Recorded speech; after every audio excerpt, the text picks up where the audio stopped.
الحق رفيق في دربنا ونمشي دروب الحق سباقا.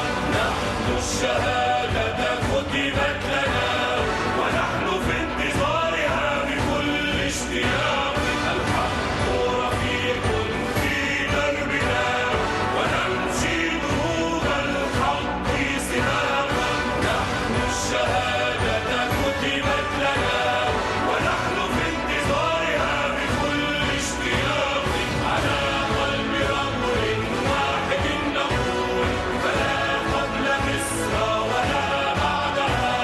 كبارا وللناس صغارا نصون ونحيا لنبني سروح مجدها. على قلب رجل واحد نقول فلا قبل مصر ولا بعدها. كبارا وللناس صغارا نصون ونحيا لنبني سروح مجدها. بلادي بلاد التاريخ والأمال وموطن شروق الشموس الأبية. بلادي مصانع لصنع الرجال نقف لهم كل الأمم بالتحية.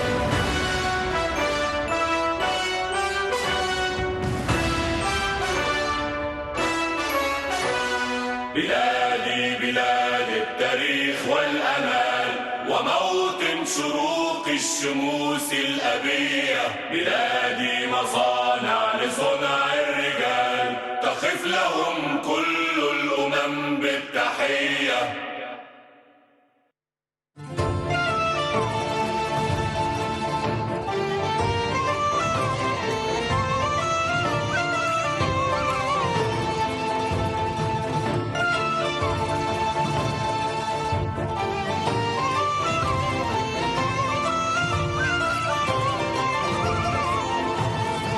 عمر التاريخ ما هينسى مصر وشعبها. كم مرة قدروا يرجعوا لها حقها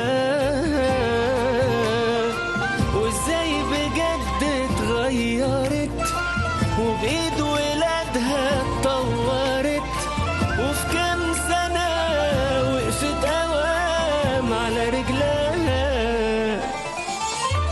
المصري عمره ما يوم خضع شهن وأصيل حر وجدع يعمل علشان بلده البدع.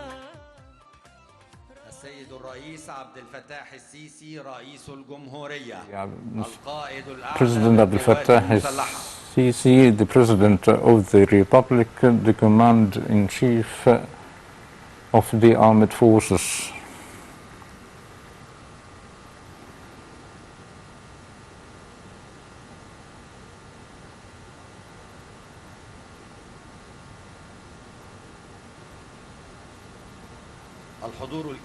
The esteemed tendencies throughout the past years, we've witnessed serials of human crimes that the terrorists, the merchants of the religion was excluded of the whole human feelings. Even the children never spared themselves from them, and they killed their innocence. Yet what the scene has exchanged, and one of those criminals was arrested, would have taken him on responsible of his fathers, or to deal with them as human, as the right of life. We have now a young girl, never paid a sin unless she is one of those criminals, was taken from the Egyptian state, so we'll see what the state did with her.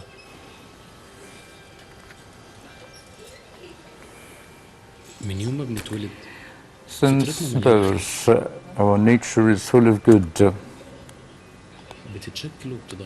Shapes and change according to the circumstances, and when we grow up we'll find ourselves that we'll continue a path we never chosen. Waves وهم كل أملهم يعيشوا في سلام. Circle of waves is actually taken and them, and even though they want to live in peace. اسمي عقلين. بحب بابا وماما، كل اخواني هذا بحبهم. ما حد بيلعب مع من ابوي، ما حد. الاولاد بس بيلعبوا بالطقة. كنا في عملية في منطقة في شمال سيناء، جالنا بلاغ من المخابرات الحربية إن في عنصر بدوي شاف مجموعة من العناصر التكفيرية بتهرب، وكان معاهم طفلة صغيرة مصابة، وللأسف رموا الطفلة دي وسابوها.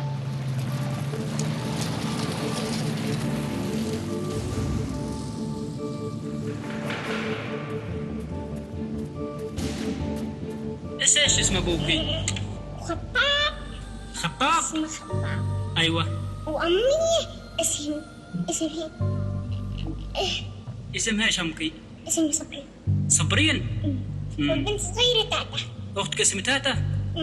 ايوه. وايش كمان؟ ساكنين وين؟ احنا من السكلة. ايوه جيت من السكلة؟ من اللي جابك من السكل؟ ابوكي؟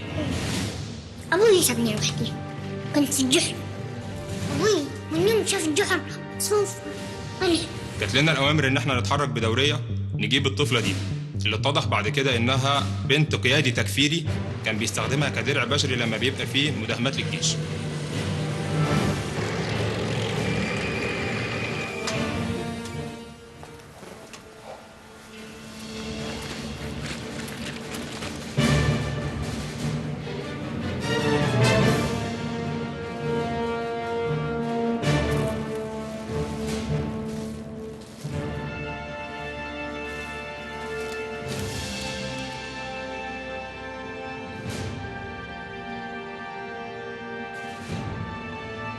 وبالفعل لما وصلنا للأحداث اللي كانت موجودة في البنت وجدناها في حالة سيئة جدا. عملنا لها الإسعافات الأولية سريعة بحيث إن احنا نحافظ على حياتها لحد ما وصلناها للإسعاف اللي كانت موجودة في أقرب كمين. والإسعاف نقلتها لمستشفى العريش العسكري علشان تتعالج وتتكفل بها أجهزة الدولة المختصة.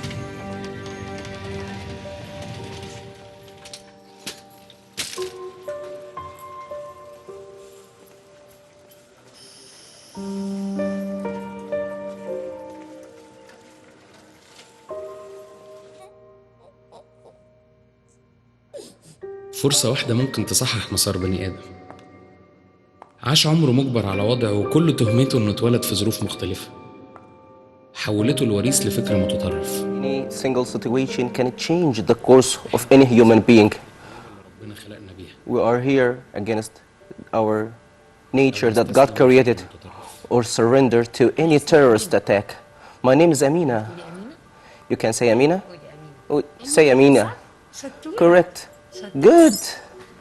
اهلا وسهلا. Welcome. ايش ده؟ يدك ايتي انا عايزه اسمع. I can hear you. ممكن اخد حضن كبير قوي. Can I have a big hug before I go? Oh. ميرسي على الحضن الحلو ده. Thank you for this big hug. باي على كده حلو. Have a good night. باي. Bye. يقين. Yakin, come here. Bye. When my age narrates the fairy tale before sleeping, and when I was a child, I never heard except the terrorist attacks.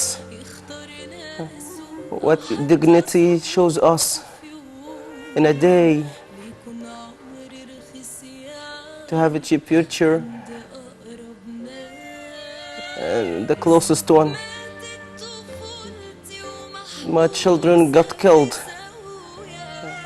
and in a corner.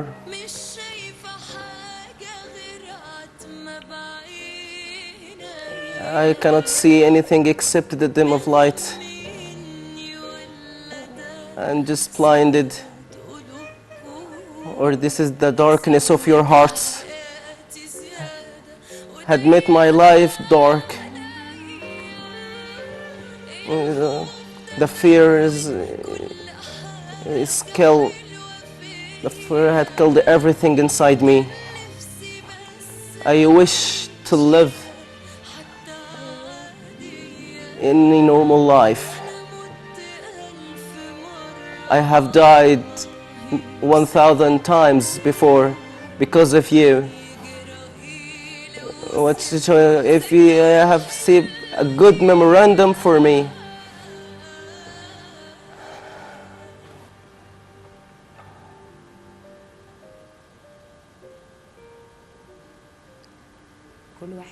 Every one of us needs a second chance because the good deeds is really inside us, in our nature.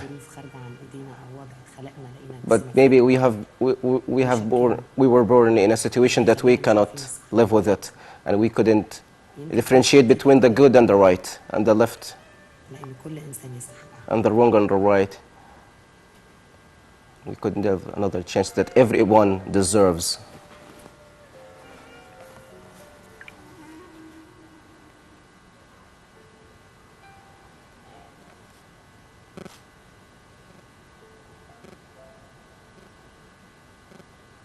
My name is Yakin. I'm going to the daycare and the nursery, and I'm reciting Quran, and I love drawing. I love drawing and painting, and I can draw a hand, and the palm, and the thumb, and to be a doctor in the future. I love pizza. We are not eating anything, that's patience. I'm really happy at the place like my home. I feel safe and secure.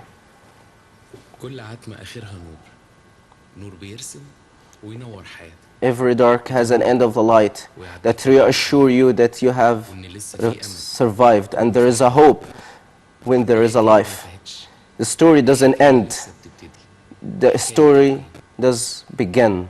This is the story of Yakin.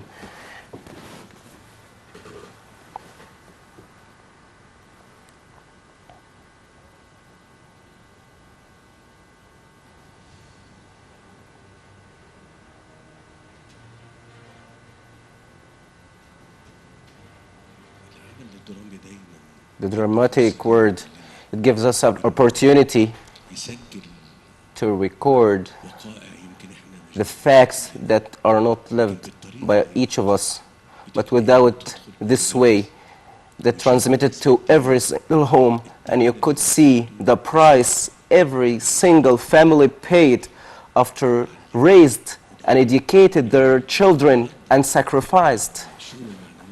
And the moral affairs today in police or the armed forces, we can find a true story, and there is a treasure of honesty and sincerity that can present it to all people. These are Egyptian homes, ordinary homes, low, middle class or low class, that they cannot have present anything except their souls. Traditions and the values of the society stabilized a generation after a generation to be a real covenant, like a code of conduct, and to lose its dignity and invade their cultures and deceive the awareness of its people. When we have the danger alerts, the political leadership had sensed all the dangers, all the society values, and we have to present all the luminous models under the directives of Abdel Fattah al-Sisi.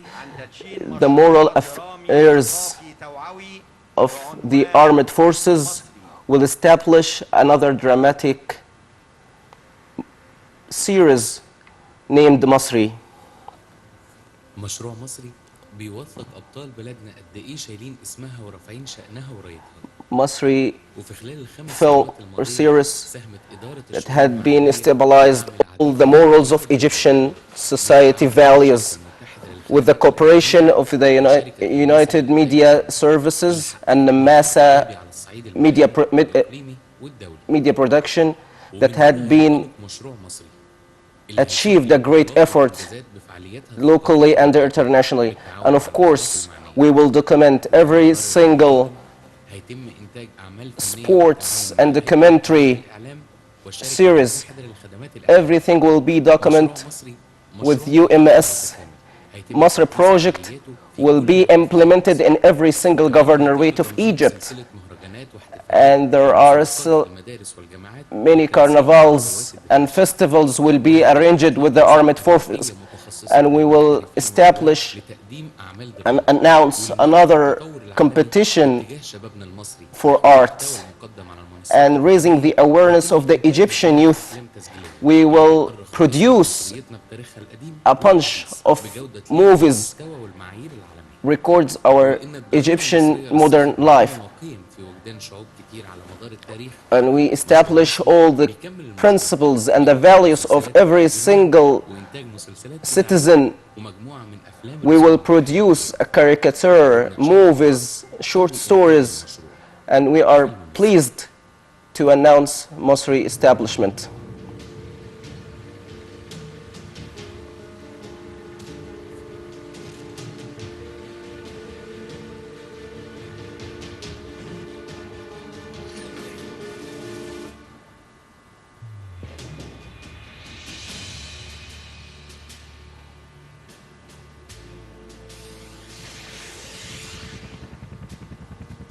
As you clearly watched, these are the clips from the October 73 war, where Egypt achieved victory. It is considered one of the most important battles of the modern era. Local Egyptian and international media outlets managed to broadcast and document this glorious victory, even though there were several attempts to fake the true history. Your colleague Mohammed would be the best to tell us more about this victory. Thank you, sir, for the great opportunity to speak about my beloved country, Egypt. So I guess I will start from my last trip there.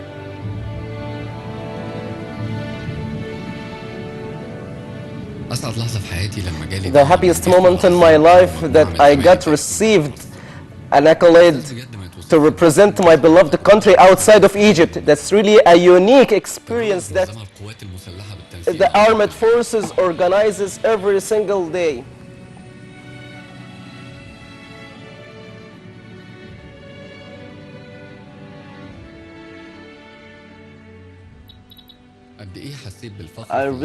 I'm proud I am to arrive here and meet my colleagues to participate in this experience. And we got in the camps for the moral affairs armed forces and to be a veteran in one of the army forces.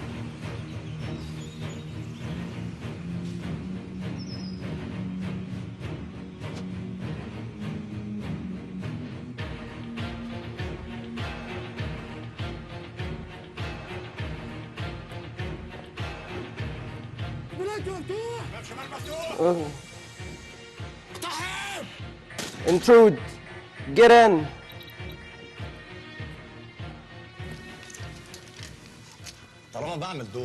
And when I ruling the military attire, every one of us, if doctor, engineer, even worker, inside or outside Egypt, we are here, soldier in this country.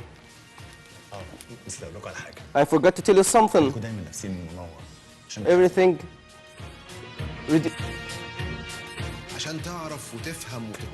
order to understand and grasp, you have to open your eyes wide. Refill, shoot.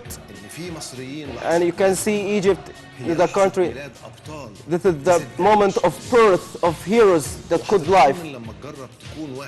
And you have to be one of them, even if a day. And you will understand that their belief is the only one motive for their life in order to face our enemies. And be remembered that the giving and the training will survive you in the battlefield.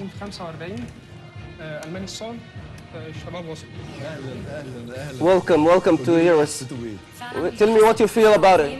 I'm really proud of Egypt, and we can witness with our eyes what the Egyptian army does to live in a peace. Even you are an Egyptian citizen living inside or outside, if you check and flash back to your history, you will find that there is an image or photo of every single house narrates a single story about a hero of the victorious war.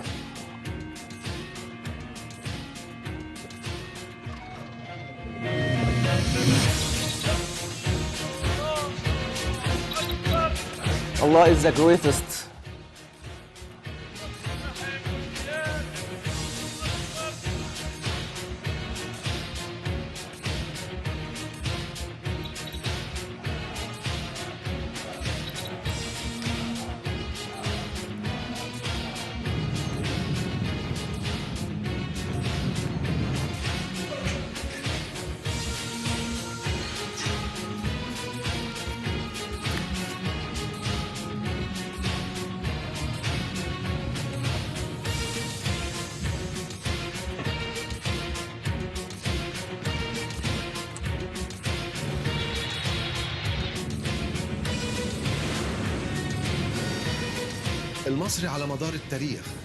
Egypt throughout the history will accept and defy any challenge.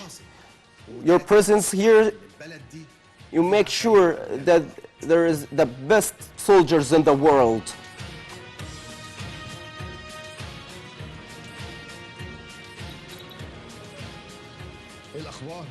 How is everything? Are you happy? I didn't fear. We are happy. This is the mission done. I had this experience past times ago in the past, but it was a real situation. I got this experience when I was a soldier. Ahmed Mohammed Helmi in the infantry tribe.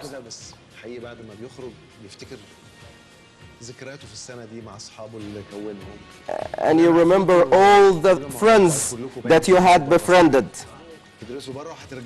You are studying outside of Egypt and get back, or you are not coming back to Egypt one more time. Here or there? Here. I must.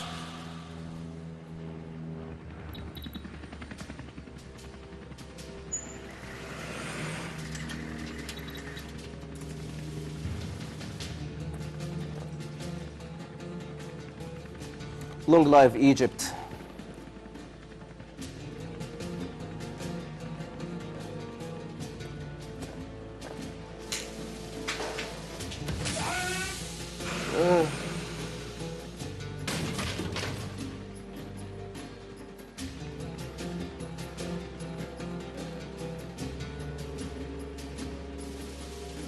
That's why Egyptian citizens are fully confident of the abilities of their own country to repeat such a glory, even in different battlefields or style of war. Therefore, to be equipped with education, faith, creed, and loyalty is mandatory.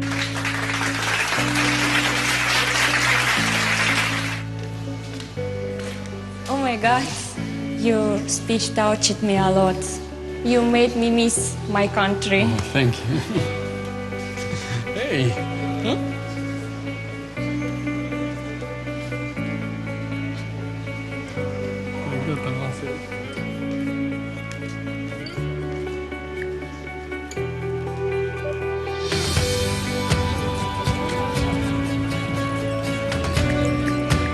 بعد ما حضرت معسكر التعايش اللي شفت فيه كمية coexist in the camps, and I see that discipline that every single soldiers are going to proceed and scheduled every day to protect our country.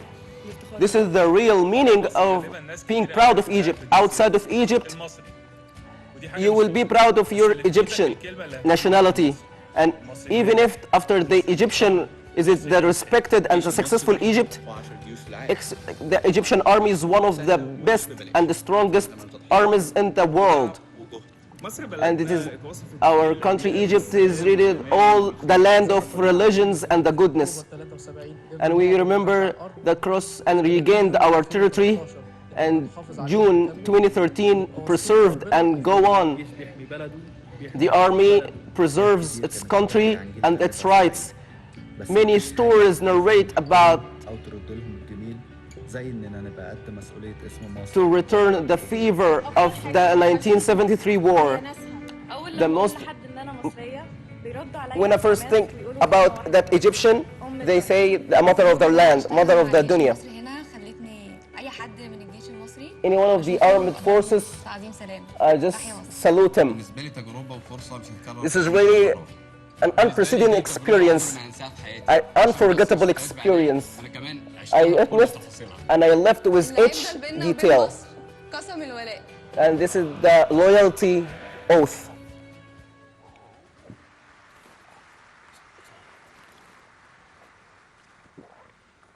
يعد الفن أحد عوامل شحذ الهمم وخاصة الأغاني الوطنية التي تلهم المشاعر. That inspires our feelings and vibes. Egypt is still the capital of Arab art. Collects a wonderful mixture of all Arab worlds. Now we present the moral. Now we will, it's a time for one of the art shows that armed forces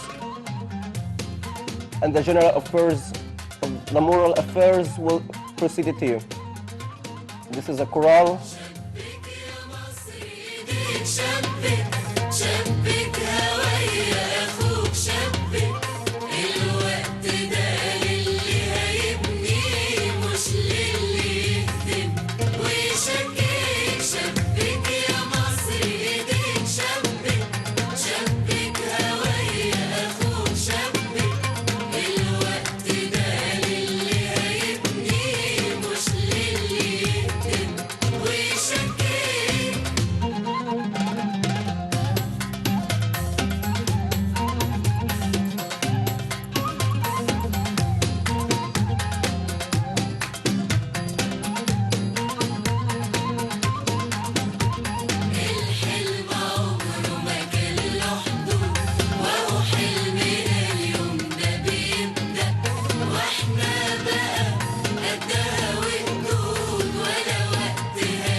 Limitless, and the dream just starts, and we will be on that time, and we'll not never get bored.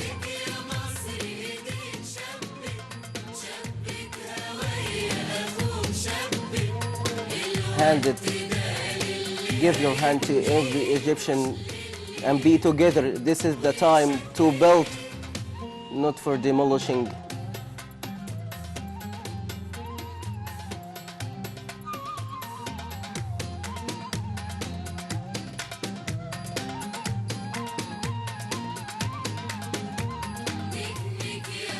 We will build our country, and our star is really brightened.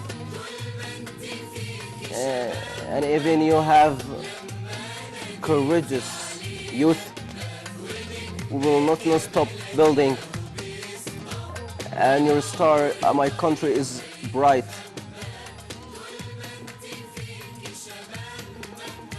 You have a courageous youth.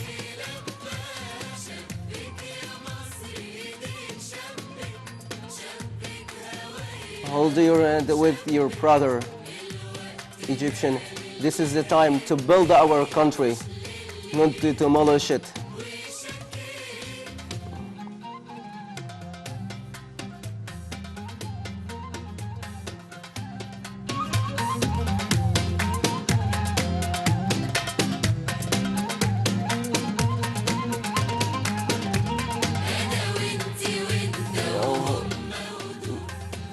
and I, she and he. We will not forget, we will build our beloved country. And it's not actions speak louder than voices. You and me, he and she. Country needs our hard work and dedication, and we will build it, and our actions will speak more than any voices. Hand in hand with your brother, this is the time to build our beloved country, not to demolish and distract each other.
يا ريتني جندي في جيش بلادي، يا ريت شاركت في العبور، يا ريتني جندي في جيش بلادي، يا ريت شاركت في العبور، واكون سلاح ضد الاعادي او حتى جسر من الجسور، واكون سلاح ضد الاعادي او حتى جسر من الجسور. يوم العبور والاتحاد. الله اكبر الله اكبر الله اكبر الله اكبر.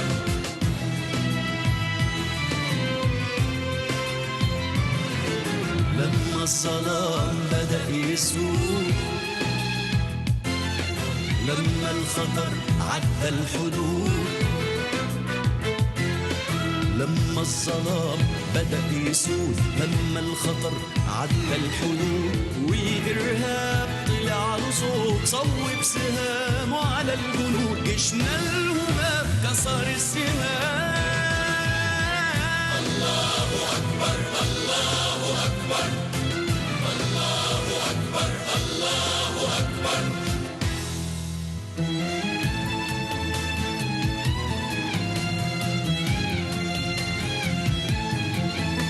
نورك هداية للأمم بيصحي في قلوبنا الهمم، نورك هداية للأمم بيصحي في قلوبنا الهمم، ومن خارجنا للمحيط حلفوا بمصر أم النعم، لا يهزموا طيور الظلام، لا يهزموا طيور الظلام، لا يهزموا طيور الظلام.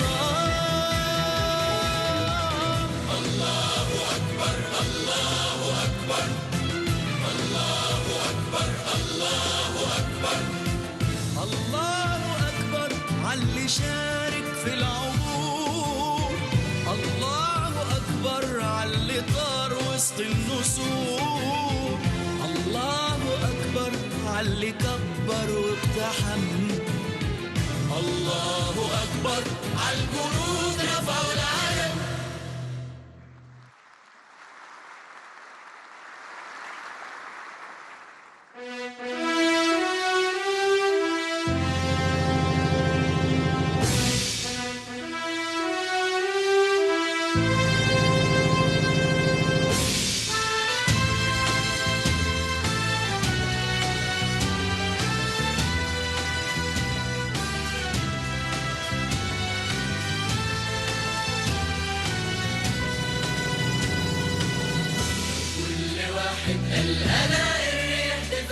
شملنا،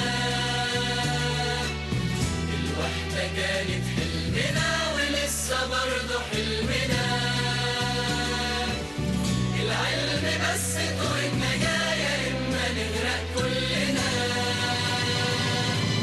لمتنا في سنين البعد هي السند وألف زاد ومن الجلد بيتولد فرحة أمل لحظة ميلاد. لمتنا في سنين البعد هي السند وألف زاد ومن الجلد بيتولد فرحة أمل لحظة ميلاد، نحلم ويرجع مجدنا.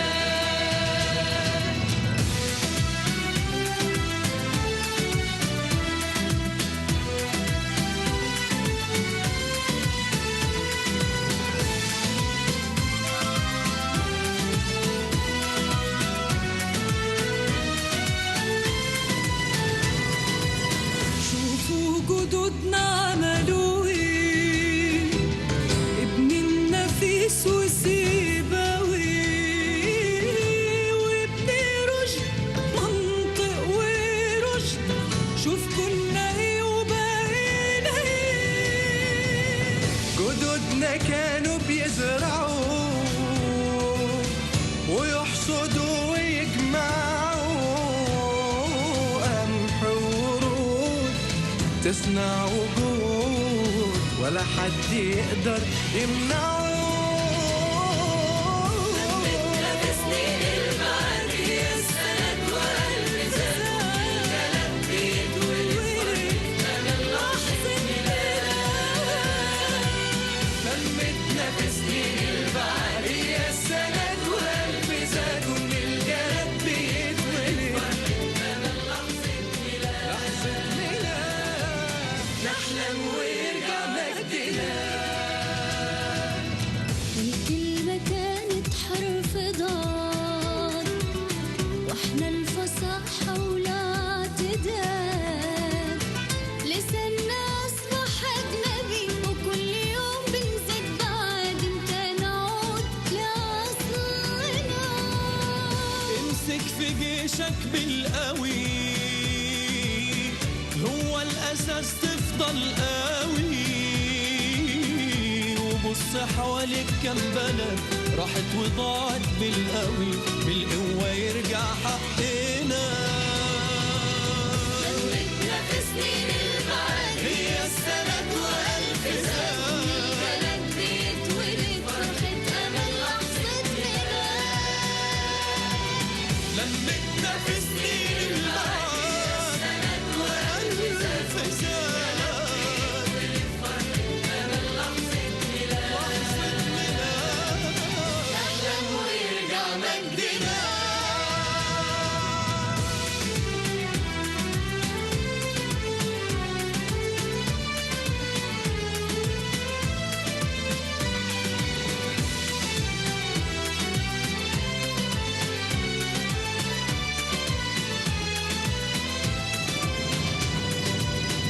بقلب واحد ورباط وخيل، مغرب جزائر ونهر نيل، بحرين وأردن والعراق إمارات سودان تونس سبيل، مصر هيبقى في يدنا.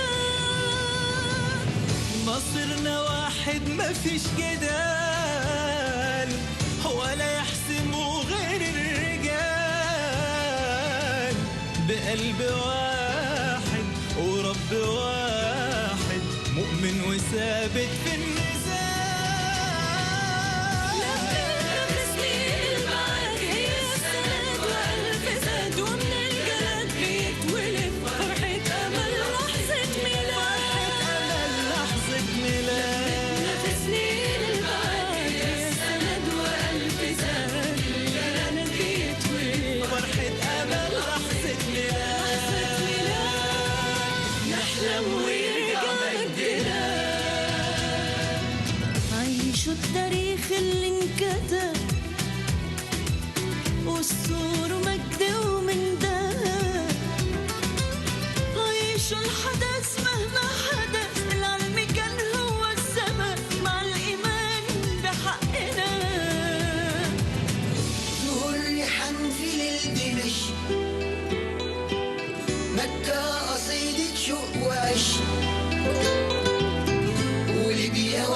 واليمن القدس نادى القلب غنى وقال دي أرضنا. لمتنا في سنين البعد يا السند وألف زاد الجلد بيتولد فرحة أمل لحظة ميلاد. لمتنا في سنين البعد يا السند وألف زاد الجلد بيتولد فرحة أمل لحظة ميلاد. نحلم ويرجع مجدنا.